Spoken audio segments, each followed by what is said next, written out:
Dalam semalam, semua orang terkena penyakit Chu Nipyu. Putri pemilik rumah pergi keluar tanpa busana, bermain jurus menghilang. Kemudian, stasiun TV melaporkan bahwa kebangkitan spiritual telah melanda seluruh dunia.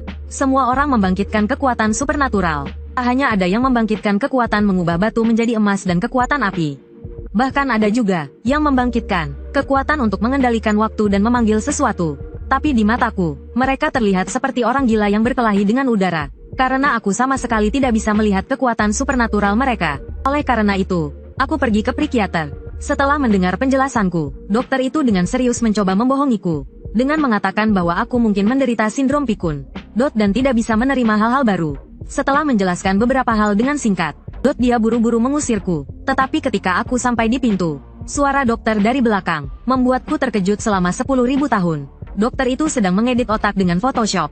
Hal ini membuatku meragukan kesehatan mentalku sendiri. Mungkinkah aku yang sebenarnya gila? Saat aku kembali ke kompleks apartemen, suara petasan yang memekakkan telinga memutuskan lamunanku. Melihat spanduk yang digantung, aku tidak berminat untuk merayakannya. Aku langsung berjalan menuju kamarku. Sepanjang jalan, pikiranku kacau balau. Sampai aku tiba di depan pintu kamarku, hatiku langsung mencelos. Astaga, putri pemilik rumah berdiri telanjang di depanku. Melihat aku terpaku di tempat, Zhao Xia juga terkejut. Ada apa dengannya? Sepertinya dia bisa melihatku. Kekuatan supernaturalku kan menghilang. Apa sudah hilang secepat ini? Saat itu, aku juga panik. Melihatku terus mendekat, dia menutup matanya dengan gugup.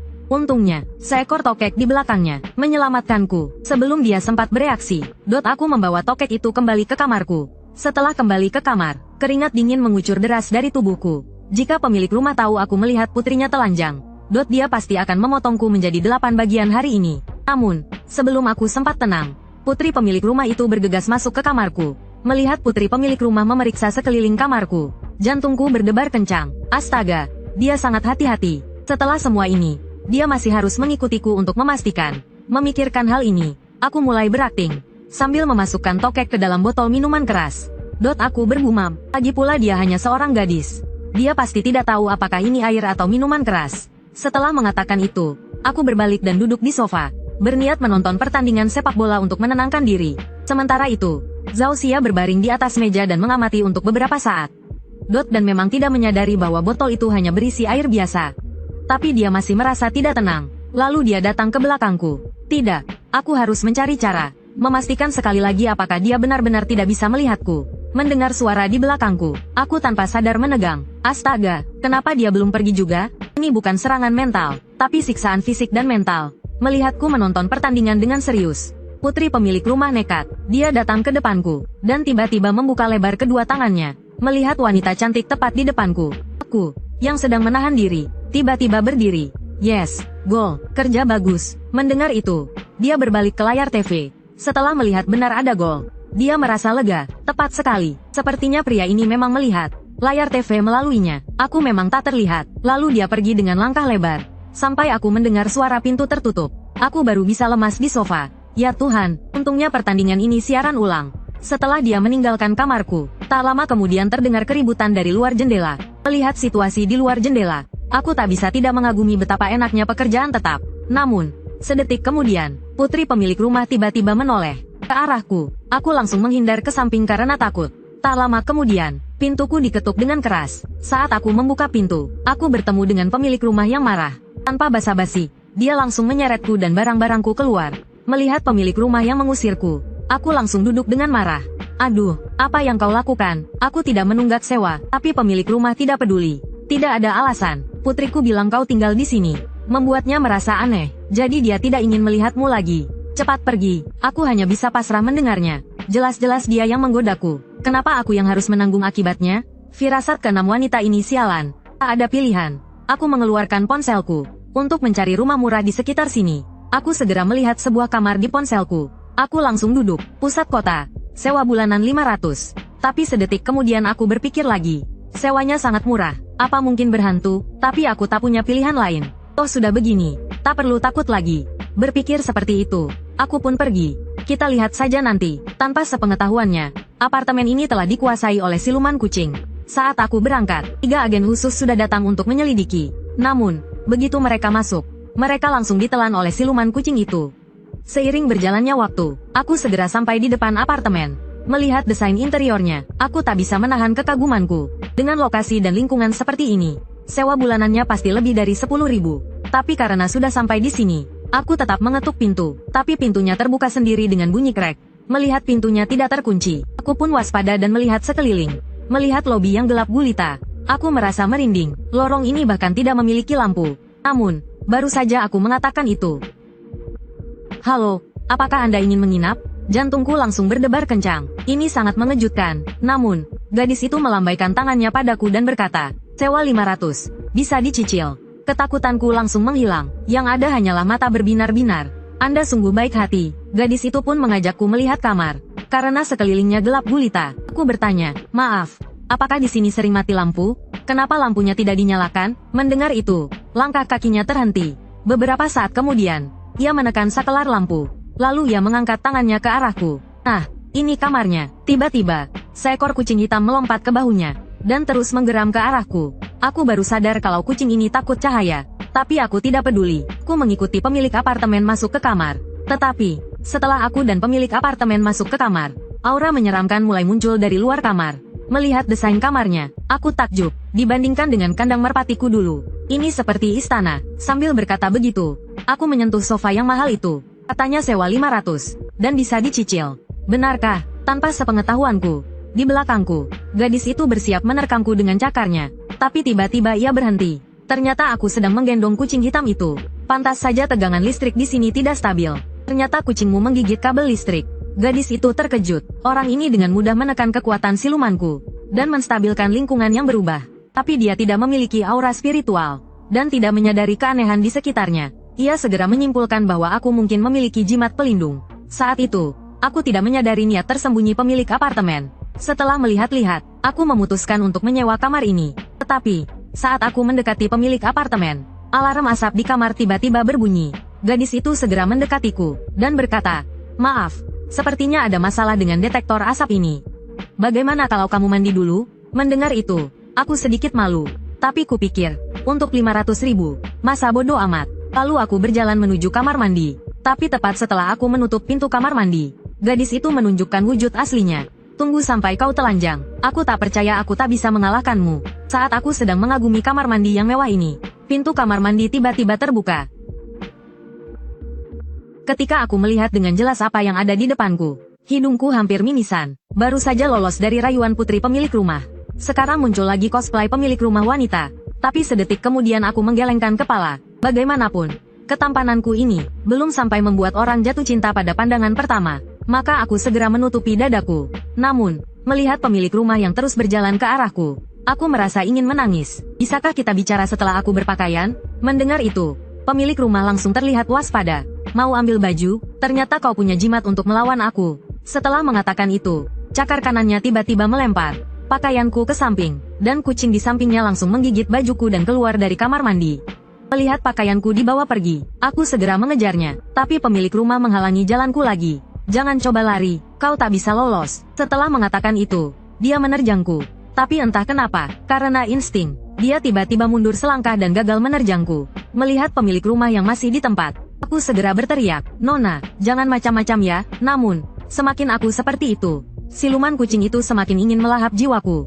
Maka dia menerjangku lagi. Melihat pemilik rumah yang menerjangku, aku tak peduli lagi, dan langsung membuka kedua tanganku untuk menyambut kebahagiaan. Surga, saat aku sedang menghela napas lega, aku melihat lagi kucing hitam yang mengganggu di bahu pemilik rumah.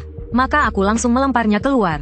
Dan setelah kehilangan kendali siluman kucing, mata pemilik rumah langsung kosong, dan tubuhnya lemas dan jatuh ke pelukanku. Melihat itu, aku tak peduli lagi dengan kucing hitam yang kabur, dan hanya bisa mengurus pemilik rumah terlebih dahulu. Setelah aku membaringkan pemilik rumah, aku ingin menelepon ambulans. Tapi setelah meraba-raba, aku sadar ponselku entah hilang kemana. Teringat kucing kecil tadi, mungkin ponselku dibawa ke tempat lain. Lalu aku berbalik dan berjalan keluar, mencari bantuan orang lain. Sementara itu, seorang pria kekar datang ke apartemen ini. Benar saja, aura iblisnya sangat kuat. Agensi terlalu ceroboh. Seharusnya mereka mengirim aku yang level S ini lebih awal, agar bisa menyelamatkan lebih banyak nyawa tak berdosa. Begitu selesai bicara, dia melihatku. Melihat itu, dia terkejut.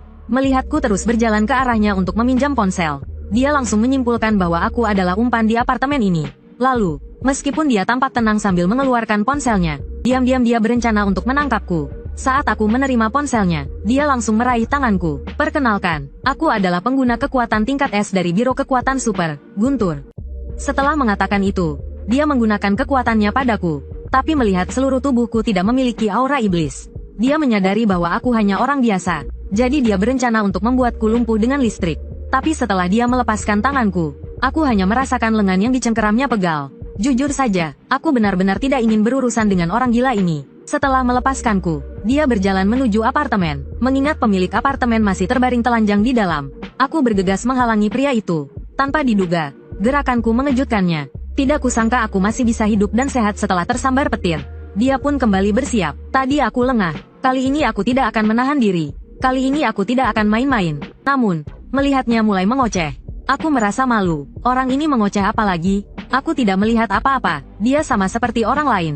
Bicara pada udara kosong. Melihat orang-orang yang panik, aku menoleh ke kerumunan di sampingku. Jangan takut, semuanya. Tapi lebih baik aku tidak bicara. Saat aku membuka mulut, orang-orang berlari lebih cepat dari kelinci. Melihat itu, aku hendak menjelaskan. Tetapi pria besar itu menyeringai. Akhirnya kau menunjukkan wujud aslimu? Di belakangku ternyata kucing hitam dari apartemen. Mendengar itu, kucing hitam itu langsung menerkam pria besar itu. Dan pria kekar itu, seperti orang gila, mulai berjoget aneh. Dari sudut pandang mereka, adegan itu sungguh luar biasa. Tapi di mataku, aku hanya melihat seorang pria dan seekor kucing berjoget aneh seperti orang gila. Jadi aku berniat untuk melerai mereka. Lagi pula, masih ada pasien di apartemen yang membutuhkan ambulans. Tapi melihat keduanya tidak memperdulikanku, aku merasa sangat kesal. Jadi aku langsung menendang kucing hitam itu sejauh 2,5 meter. Main di tempat lain sana. Jangan mengganggu urusan serius di sini. Melihat itu, kucing hitam itu berlari keluar. Dan melihat kucing hitam itu berbalik dan lari, pria besar itu segera mengejarnya. Melihat pria dan kucing itu berlari dengan cepat, aku terdiam di tempat. Melihat orang luar tidak bisa diandalkan, aku berbalik dan kembali ke apartemen. Lebih efisien jika aku menggendongnya ke rumah sakit. Tapi setelah aku membuka pintu, aku menemukan gadis itu sudah bangun. Jadi aku segera menanyakan keadaannya. Tapi pemilik apartemen itu tampak bingung. Sama sekali tidak ingat siapa aku. Mengingat tindakan sebelumnya, aku jadi curiga pemilik apartemen itu juga seorang pengguna kekuatan super. Tapi ketika aku ingat dia amnesia, janjinya untuk mengizinkanku tinggal di sini pasti batal. Aku pun ingin menangis. Apartemen bagusku sewanya 500 sebulan. Sekarang aku pasti tidur di jalanan. Saat aku sedang mengobrol dengan pemilik apartemen, tiba-tiba dia merasa sakit kepala yang parah. Wajahnya terlihat sangat kesakitan. Ternyata dia mengingat kembali ingatannya sebelum dirasuki. Melihat pemilik apartemen juga bertingkah aneh, aku hanya bisa terdiam. Percayalah pada sains. Tapi pemilik apartemen terus saja berbicara sendiri. Wajahku memerah, dan aku tidak berani menatapnya. Ketika pemilik apartemen tersadar, dia menyadari bahwa dirinya sudah telanjang. Dia segera menutupi dadanya, dan berkata, "Dasar cabul, apa yang kau lakukan padaku?"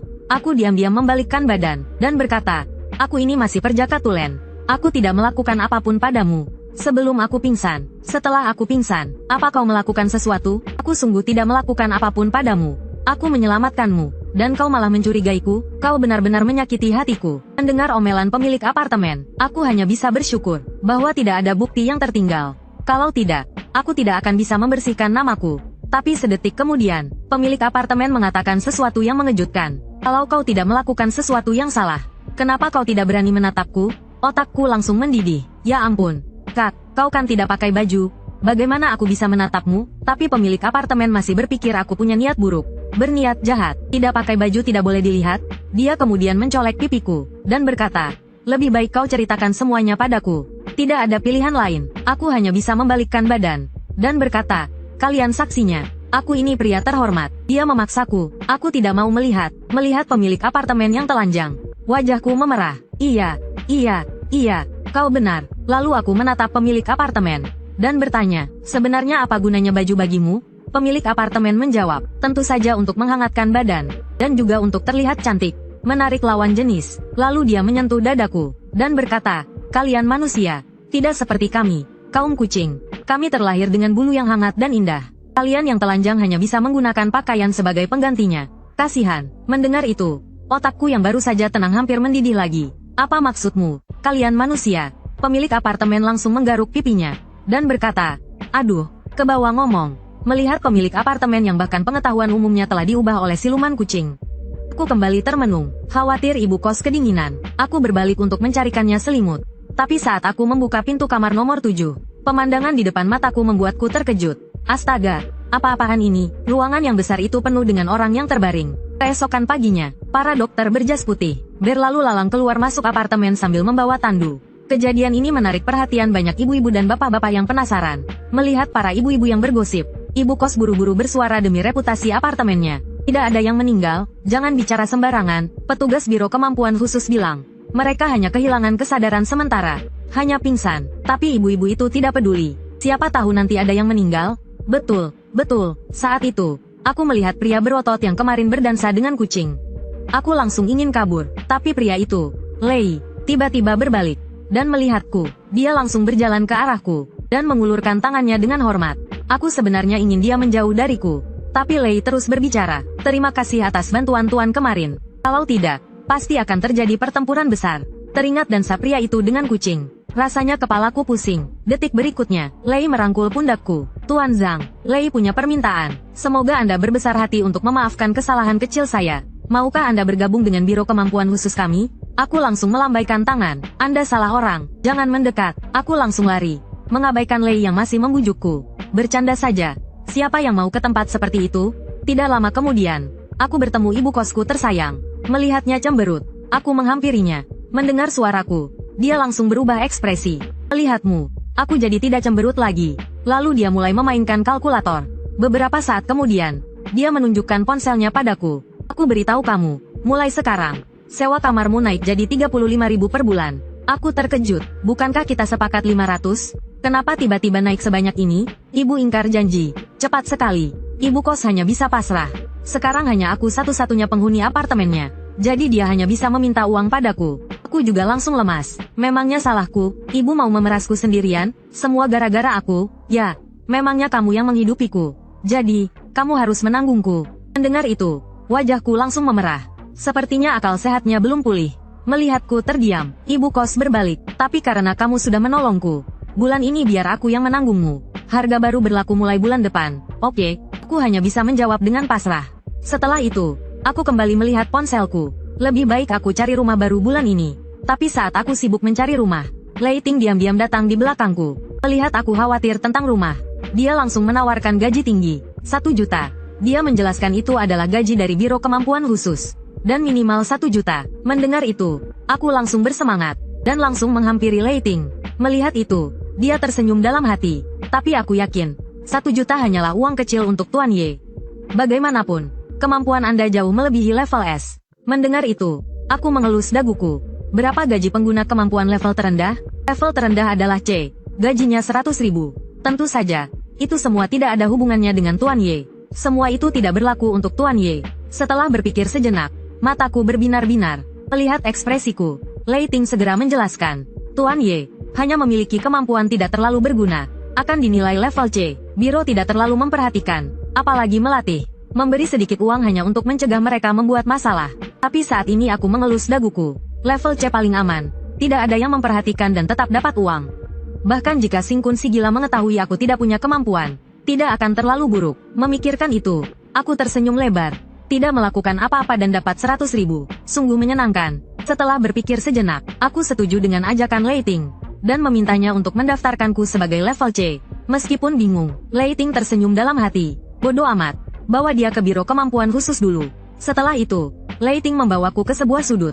Dan setelah melihat Ferrari yang disiapkan untukku, mataku berbinar. Tapi di permukaan, aku bersikap acuh tak acuh. Aku tidak terlalu peduli dengan hal-hal ini. Lagi pula, aku tidak akan bergabung dengan orang gila hanya karena mobil mewah. Melihat itu, Lei Ting merasa kagum. Tuan memang tuan, sungguh rendah hati. Padahal saat ini aku sedang mengagumi mobil mewah itu. Mobil sebagus ini di tangan orang-orang gila. Melihat aku memperhatikan mobilnya, tanpa basa-basi dia membukakan pintu untukku, mengundangku untuk naik dan menikmati. Melihat itu adalah pemilik rumah. Aku langsung berlagak sombong, mengatakan aku akan menyewa rumahnya yang seharga 35.000. Tapi dia mengangkat tangannya, langsung menaikkan sewaku menjadi 75.000. Sekarang akulah yang terkejut. Sebelum aku sempat protes, dia datang menggodaku. Hei, kau sekarang pegawai Biro Kemampuan Khusus. Kalau kau sayang uang, kau bisa membayar dengan tubuhmu untuk membelai buluku. Mendengar itu, aku tercengang. Membayar dengan tubuh agak. Lagi pula kita belum terlalu dekat. Tapi setelah mendengar apa yang dia katakan selanjutnya, aku terdiam. Melihat itu, pemilik rumah bermain-main dengan rambutnya. Kami kaum kucing butuh seseorang untuk membelai bulu kami secara teratur. Kalau tidak, seluruh badan rasanya tidak enak. Jika kau membantuku, aku bisa menghemat biaya pijat bulanan. Mendengar itu, aku sangat gembira, dan langsung menerima tugas membelai kucing itu. Hanya membelai kucing, bagiku itu hal yang sangat mudah. Melihatku begitu percaya diri, tuan rumah segera mendekat padaku, dan mengatakan memijat bukan hanya mengelus kepala, tetapi juga memijat leher, kaki depan, punggung, kaki belakang, dan sebagainya secara menyeluruh. Mendengarkan kata-kata tuan rumah selanjutnya, aku terus menelan air liurku. Setelah berpikir sejenak, aku menatap ke depan dengan ekspresi mesum. Bagian depan tidak boleh dipijat, tapi tuan rumah memelototiku. Tentu saja tidak, kami kaum kucing sangat waspada. Bagian itu hanya boleh disentuh setelah kau mendapatkan kepercayaanku sepenuhnya. Melihat itu, aku hanya bisa menyerah. Tapi melihatku membayangkan yang bukan-bukan. Tuan rumah mencolek dadaku. Ini tidak sesederhana itu. Jika kau menyesal, aku akan menggandakan sewamu. Melihat itu, aku menggaruk leherku dengan malu. Aku tidak akan menyesal. Jika aku menyesal, sewa dinaikkan 10 kali lipat pun tidak masalah. Tapi diam-diam aku tertawa dalam hati. Lagi pula, ini adalah kesempatan bagus untuk memijat wanita cantik. Jangan bilang 1 jam. Seharian pun aku mau. Sementara itu, tuan rumah juga diam-diam tertawa. Tenaga kerja gratis ini, harus kuperas habis-habisan. Tak lama kemudian, aku naik mobil menuju biro kemampuan khusus. Tapi aku tidak tertarik sedikit pun dengan pilihan lokasi yang disebutkan oleh Guntur. Melihat itu, Guntur merenung. Sepertinya Tuan Zhang tidak tertarik dengan hal-hal duniawi. Maka yang paling dia butuhkan pastilah peningkatan kemampuan. Lalu dia mulai menjelaskan tentang jimat dan sumber daya yang disediakan. Melihat itu, aku menopang daguku lagi. Orang-orang sekarang benar-benar aneh. Barang-barang itu hanyalah benda biasa di mataku. Tidak ada gunanya bagiku. Melihat aku tidak bereaksi, hati Guntur kembali tenggelam. Sama sekali tidak tertarik. Sepertinya Master Ye takut diganggu, dan terpaksa bergabung dengan biro kemampuan khusus. Mungkin dia merasa biro kemampuan khusus tidak bisa memberikan apa yang dia inginkan. Memikirkan hal ini, dia mengepalkan tinjunya erat-erat. Dalam hatinya, dia bersumpah untuk membuatku puas. Dia tidak akan membiarkan biro kemampuan khusus diremehkan. Tanpa dia sadari, aku memandangnya seperti orang bodoh. Benar-benar membuatku pusing. Seiring berjalannya waktu, kami segera tiba di biro kemampuan khusus. Begitu turun dari mobil, Guntur dengan percaya diri memperkenalkanku ke markas di depan kami. Tapi melihat bangunan yang tampak biasa di depanku, aku tidak merasa terkesan sama sekali. Lagi pula, di mataku, itu hanyalah taman biasa. Fasilitas keamanannya juga sangat buruk. Namun, Guntur mengangkat tangannya lagi. Penghalang kami terintegrasi dengan pertahanan, sensor, dan serangan. Seekor lalat pun tidak bisa masuk dari sudut manapun. Melihatnya menyombongkan diri, wajahku tetap datar. Begitu ya, hebat, hebat, sangat hebat.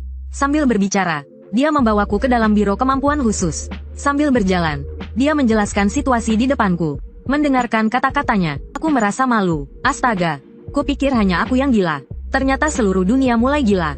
Tapi memikirkan pertempuran di masa depan akan menjadi seperti dance battle. Aku merasa sedikit lega. Sepertinya menjadi gila bukanlah hal yang buruk. Melihat aku masih tenang, Lei Ting diam-diam mulai bersaing lagi. Harus menunjukkan sesuatu yang nyata. Tapi saat itu, sebuah suara terdengar dari belakang kami. Yo, bukankah ini Komandan Lei? Kebetulan sekali, mendengar itu, Lei Ting berbalik.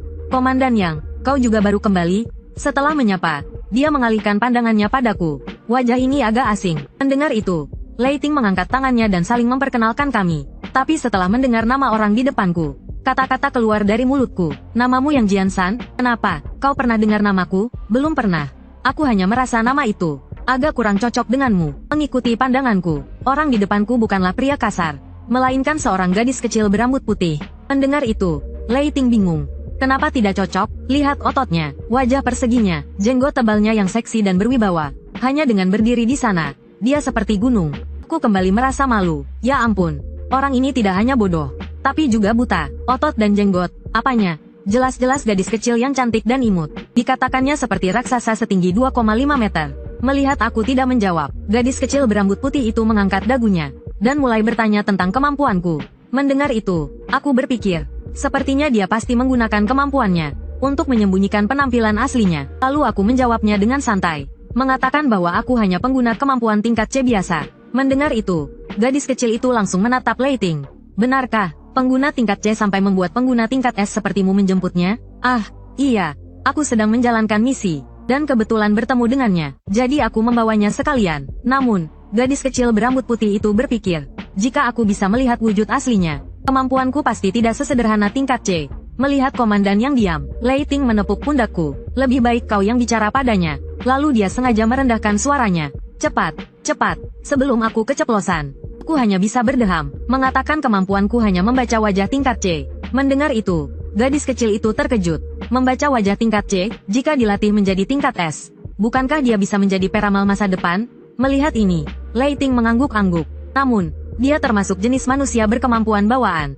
Tidak ada potensi pertumbuhan sama pun. Mendengar ini, kapten yang merasa sangat sayang. Melihat dia menerima kenyataan ini, aku mengulurkan tangan kepadanya. Kapten, kau tidak meremehkanku, kan? Tentu tidak. Semua manusia dilahirkan sama. Tidak ada yang lebih tinggi atau lebih rendah. Setelah percakapan singkat, dia berjalan ke arah lain. Melihat punggungnya yang menjauh, aku termenung. Namun saat itu, Lei Ting menepuk pundakku. Jangan salahkan kapten yang karena banyak bertanya. Kau orang baru. Latar belakangmu tidak jelas. Setelah kau lulus pemeriksaan dan mendapatkan kartu identitas kerja, dia akan menganggapmu sebagai bagian dari tim. Mendengar ini, aku menoleh. Ragu apakah aku harus memberitahunya bahwa kapten yang sebenarnya seorang wanita yang menyamar. Tapi setelah berpikir sejenak, aku menyimpan rahasia itu dalam hati. Lagi pula, aku sedang berpura-pura lemah.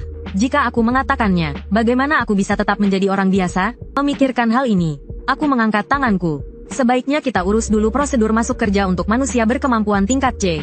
Seiring berjalannya waktu, aku segera menyelesaikan pengisian aplikasi masuk kerja, serta bukti identitas dan hal-hal lainnya. Melihat kartu nama di depanku, aku pun bertanya, apakah ini bukti identitas manusia berkemampuan tingkat C?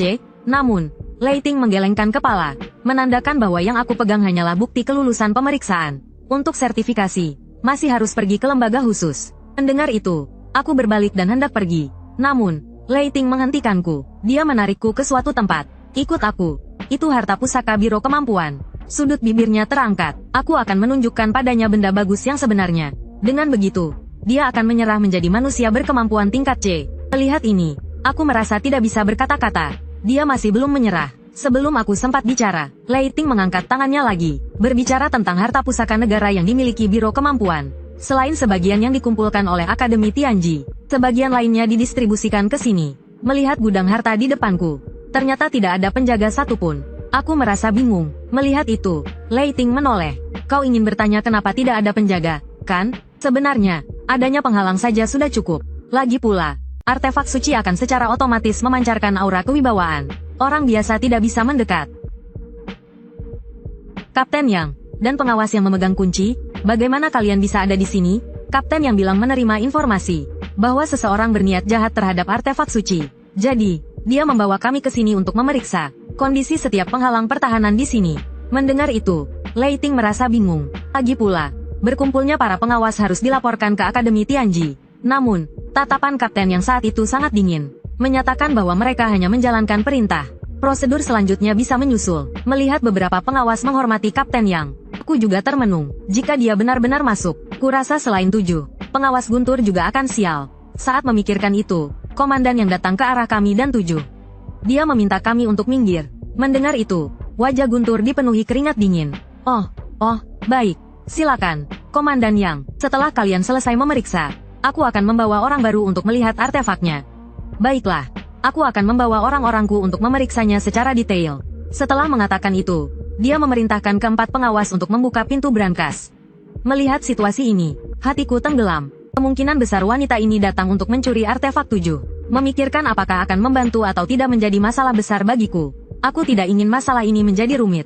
Tapi aku juga tidak ingin rahasiaku terbongkar. Setelah berpikir sejenak, aku punya ide bagus. Aku segera berjalan ke belakang Komandan Yang. Lalu, aku meletakkan tanganku di bahunya. Wah, Komandan Yang, bagaimana Anda melatih otot Anda? Begitu besar dan kekar, sungguh membuat iri. Melihat wajah si rambut putih memerah, hatiku gembira. Bagaimanapun, dia tetaplah seorang gadis. Dia pasti tidak tahan dengan kontak fisik.